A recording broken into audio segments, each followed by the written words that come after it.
आज तक इंडिया की सबसे बड़ी मिस्ट्री क्या है? गांधी जी का असैसिनेशन? नहीं, it's the disappearance of Netaji Subhash Chandra Bose. 18 अगस्त 1945, एक प्लेन क्रैश, एक रेवोल्यूशनरी लीडर और उसके बाद साइलेंस। क्या नेताजी सच में उस प्लेन क्रैश में मारे गए या फिर उन्होंने अपनी मौत का नाटक किया और ब्रिटिश इंटेलिजेंस को चकमा दिया? और सबसे बड़ी बात, अगर वो जिंदा थे तो उनका आखिरी मिशन क्या था? आज हम इस वीडियो में सिर्फ एक सवाल का जवाब ढूंढने वाले हैं। नेताजी कहाँ गए? दोस्तों, नेताजी सुभाष चंद्र बोस एक नाम, एक जुनून, एक ऐसी आवाज़ थे जिसने ब्रिटिश राज की नींद उड़ा दी थी। उनका डिसअपीयरेंस सिर्फ एक हिस्टोरिकल इवेंट नहीं है, ये एक नेशनल ऑब्सेशन है। हर जनरेशन ने अपना वर्जन सुना है।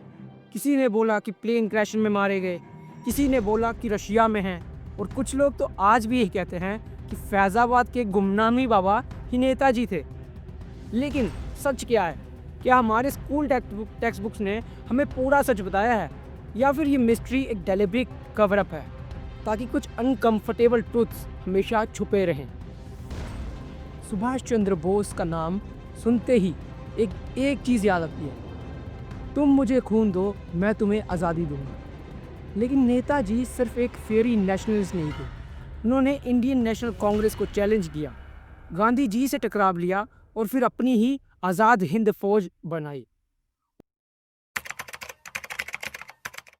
उनका विजन था एक स्ट्रॉन्ग, सेकुलर और इंक्लूसिव इंडिया। वो इंडस्ट्रियलाइजेशन, सोशल रिफॉर्म्स और मिलिट्री पावर में बिलीव करते थे। उनके आईएनए के ट्रायल्स ने ब्रिटिश राज की फाउंडेशन हिला दी थी। रेड फोर्ट के अंदर जो हुआ उसने पूरे देश को जगा दिया।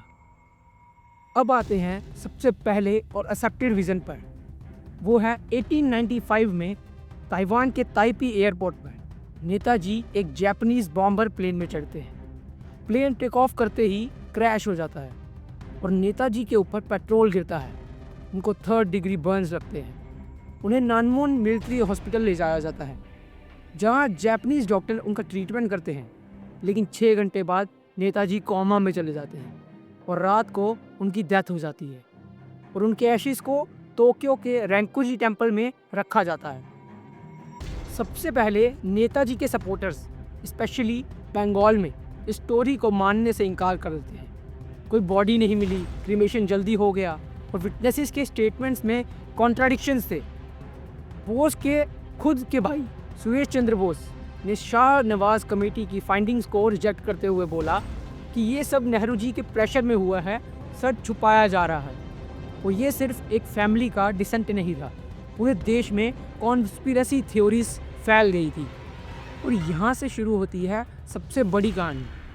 थ्योरी 1 के हिसाब से कुछ लोग कहते हैं कि नेताजी ने अपनी मौत का नाटक किया ब्रिटिश की इंटेलिजेंस को एक चकमा देने के लिए और उनसे बचने के लिए।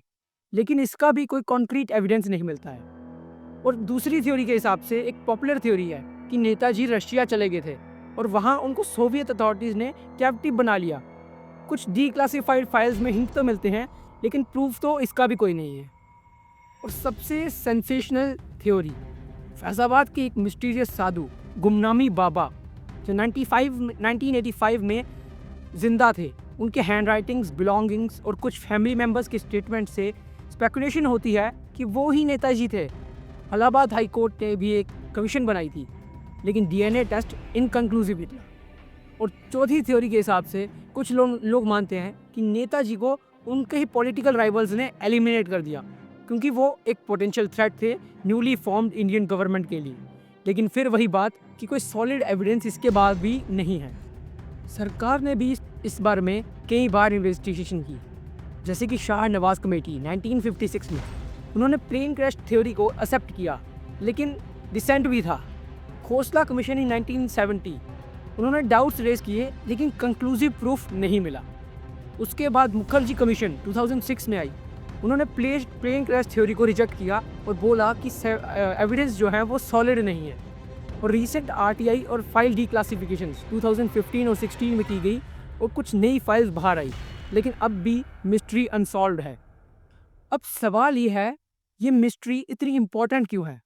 एक तरफ नेताजी का डिसअपीयरेंस एक नेशनल ट्रॉमा बन गया है, दूसरी तरफ ये क्वेश्चन रेज करता है कि हमारी हिस्ट्री किसने लिखी और किसने एडिट की। अगर नेताजी जिंदा होते तो क्या इंडिया का पॉलिटिकल लैंडस्केप अलग होता? क्या उनकी सोशलिस्ट, सेकुलर और मिलिट्री ड्रिवन विजन रियलिटी बन पाती? और सबसे बड़ी बात, क्या हमारी सरकार ने या किसी फॉरेन पावर ने सच को छुपाया? आपको क्या लगता है, नेताजी की असली कहानी क्या थी? क्या आपके पास कोई फैमिली स्टोरी या कोई थ्योरी है? नीचे कमेंट्स में ज़रूर बताएं। और ऐसी ही डीप डाइव वीडियोस के लिए चैनल को सब्सक्राइब करें। मिलते हैं अगले एपिसोड में। जय हिंद।